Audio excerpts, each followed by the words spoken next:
This might be one of the most versatile and best ways to target any kind of fish, whether it's in the surf, lakes, any kind of body of water. This is the Texas rig. I got a 1/2 ounce bullet sinker on 30 pounds straight braid, and I got a 3/0 extra wide gap hook from Owner, and I got a, I think it's a 3.5 inch little swim bait from I think it's an Optimum bait. The reason why this is such a versatile and good option for everyone to have in their tackle box is, first off and foremost, it might be the most weedless presentation that you can use in the surf. And not only with weeds, but getting hung up on structure and the like. The reason why is this EWG hook. If you look at this point, it's laying right on top of the swim bait right now, but before you cast, you dig it into the swim bait at a little bit of an angle. You just dig it straight down, and now the hook point is dug into the swim bait, therefore making it pretty much as snag proof and weedless as you're going to find in any kind of presentation.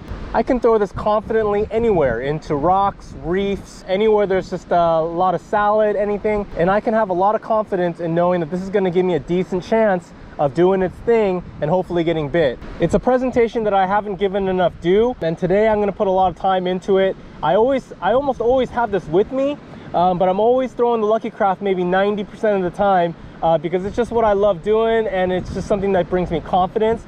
But today we're going to give it at least a 50-50 split. Hopefully we'll have a nice little session here. I'll report back to you guys. Thanks so much, guys. Tie lines.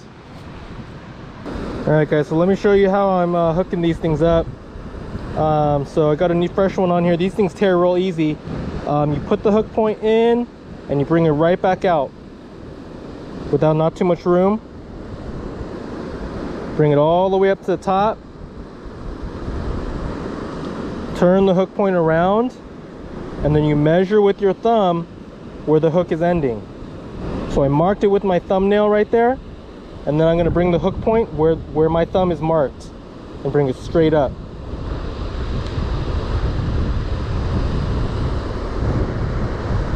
So now the swim bait is even with the hook. Right now the hook point is still buried on top there, so what we want to do is we just want to pull it back a little bit and stick that hook point into the swim bait, and now we have a weedless presentation. All right, guys.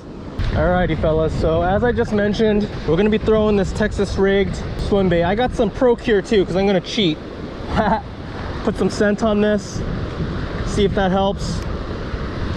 And I'm going to be throwing this with my Daiwa Tatula SV to size 103. As I mentioned, straight braid, and I got the Phenix M1.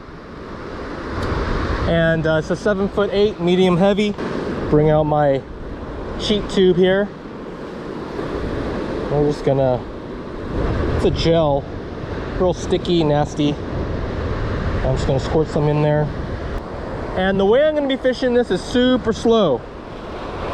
And so, gonna let it sink. I'm gonna dead stick it a lot, just keeping in mind that the current and the swell that's coming in is moving the swim bait too, and could be providing action.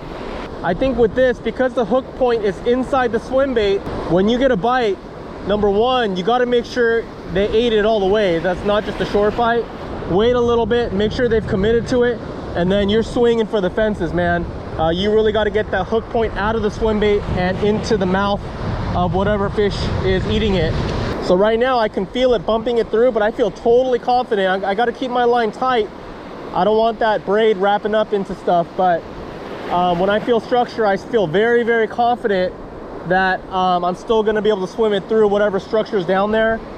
Bumping it into rocks is a good thing because it's going to provide that erratic movement. So really slow, a lot of pauses.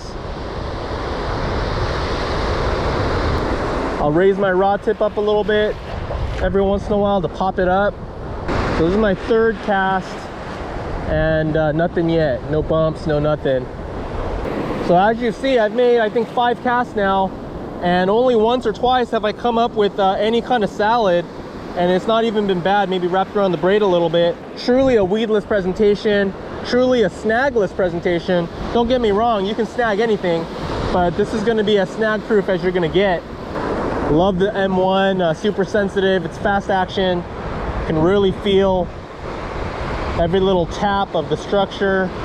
And this is the rod that I caught my legal white sea bass on. So we do know it has the backbone. Alright, I'm about 20 casts in, so I'm about to switch over to the Lucky Craft. Just have a lot more confidence that I can find a fish to commit. Actually, the soft plastic might be the more common way to target fish anyways, but I'm just not as good at it. So had a handful of really good casts. Again, what I love about this is most of the time I haven't had a single piece of kelp on my line when I reel it in, meaning I'm giving myself a shot. And that's the thing with the LC. Sometimes you cast it too long, you'll be casting it for 30 minutes straight and coming in with salad every time. What's the point, you know? Oh, I just got a bite. Oh, I just got bit. Oh yeah, he's on there. Oh, he hammered. Whatever that thing was, hammered it. Oh my goodness. Oh, he bit hard. What is this thing? Oh boy. Fighting pretty good. Doesn't feel big, but he's super feisty. Just gotta keep the line tight here. Oh, it's a halibut. It's a pretty good halibut too, guys. Look at that. Mission accomplished, guys. I have my reel disengaged. I'm just kind of thumbing the spool right now, just so I can have control over him.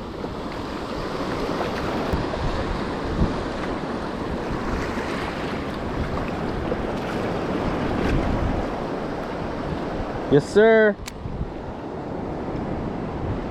Give this guy a quick measure because he is not tiny. It's a decent size, maybe around 20. So Texas rig works, guys. On the little Optimum swim bait, I smashed it, hammered that thing. So just goes to show you this is an effective technique. Let me release this guy and I'll tell you guys exactly what was happening. Super stoked. I was, just talking to the camera and it thumped hard, man. Just a slow, steady retrieve. I've been doing it. I was probably down to my last couple of casts on it and he hit pretty close up. Very, very violent strike. I don't know if you saw me swing for the fences on that. You really want to dig the hook into this, because when it's buried into the plastic, you really got to dig it into the fish. So the one thing that I tried to do was I tried to give it a good pause before I set the hook. I wanted to make sure that the fish was committed to it. Obviously, if it's a short bite and you set the hook too soon, you might not get it, but slow and steady retrieve on the bait fish pattern, Optimum baits, like a smelt pattern, about 20-inch halibut. We're gonna try to get some more. We'll stick with this. My confidence meter just went up. So let's try to get some fish, hopefully the right kind, hopefully a little bit bigger. So let's go, guys. Tight lines.